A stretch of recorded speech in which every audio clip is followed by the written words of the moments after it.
Hi friends, welcome to my channel. Andhra Pradesh ప్రభుత్వం ఉచిత bus పథకం అమల్లోకి వచ్చిన దగ్గర నుంచి ఆర్టీసీ బస్సుల్లో ప్రయాణించే మహిళల సంఖ్య భారీగా పెరుగుతోంది.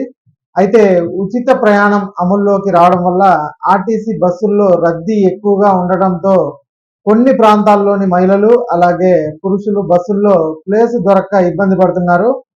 ఈ సమస్యను పరిష్కరించేందుకు ఆర్టీసీ కీలక నిర్ణయం అయితే తీసుకుంది. మరి ఆ నిర్ణయం ఏంటో ఆ వివరాలు ఈ వీడియోలో అయితే తెలుసుకుందాం. మీరు ఇంతవరకు నా ఛానల్ని సబ్స్క్రైబ్ చేసుకోకుండా ఉంటే దయచేసి సబ్స్క్రైబ్ చేసుకోండి. దీనివల్ల నేను చేసే ప్రతి వీడియో ఒక నోటిఫికేషన్ మీకు అందుతుంది. లైక్ చేయండి, షేర్ చేయండి. మీరు ఇచ్చే ఒక లైక్, మీరు చేసే సబ్స్క్రిప్షన్ మాకు ఎంతో ఎంకరేజింగ్గా ఉంటుంది. వీడియోని ఎక్కడ స్కిప్ చేయకుండా చూడండి. ఇక ఆలస్యం చేయకుండా వీడియోలోకి అయితే వెళ్ళిపోదాం.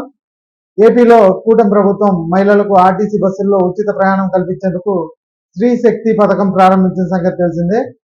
ఆగస్టు 15న ముఖ్యమంత్రి చంద్రబాబు నాయుడు గారు ఈ పథకాన్ని ప్రారంభించారు.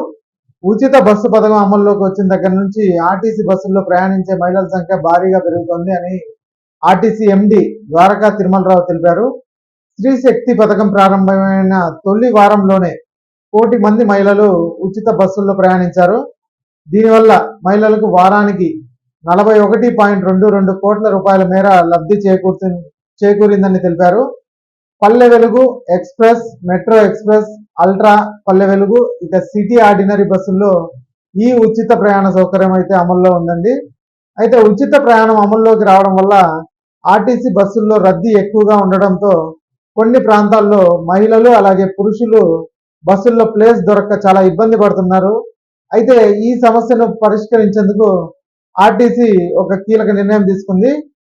రద్దీని దృష్టిలో పెట్టుకొని త్వరలోనే 1050 ఎలక్ట్రికల్ బస్సులు అలాగే 1500 కొత్త బస్సులను అందుబాటులోకి తీసుకొచ్చేందుకు సిద్ధమైంది. కొత్త బస్సులు అందుబాటులోకి వస్తే రద్దీ తగ్గి ప్రయాణ సౌకర్యంగా సాగుతుందని అంటున్నారు. ఇక ఈ ఉచిత బస్సు పథకం కింద తిరుమల కొండపైకి వెళ్లే బస్సుల్లో కూడా ఆడవారికి ఉచిత ప్రయాణ సౌకర్యం కల్పిస్తున్నారు. అయితే ఘాట్ రోడ్ ప్రయాణం కారణంగా సీట్లు నిండే వరకు మాత్రమే అనుమతిస్తున్నారండి. హాస్పిటల్స్ అలాగే పుణ్యక్షేత్రాలకు వెళ్లే మహిళలు, చిన్న ఉద్యోగాలు చేసేవారు ఈ పథకాన్ని అధికంగా వినియోగించుకుంటున్నారని ఆర్టీసీ తెలిపిందండి. అలానే తూర్పు గోదావరి నుంచి భద్రాచలానికి వెళ్లే ఆర్టీసీ బస్సుల్లో ఈ ఉచిత ప్రయాణ సౌకర్యం అందుబాటులో ఉంటుందని తెలిపారు.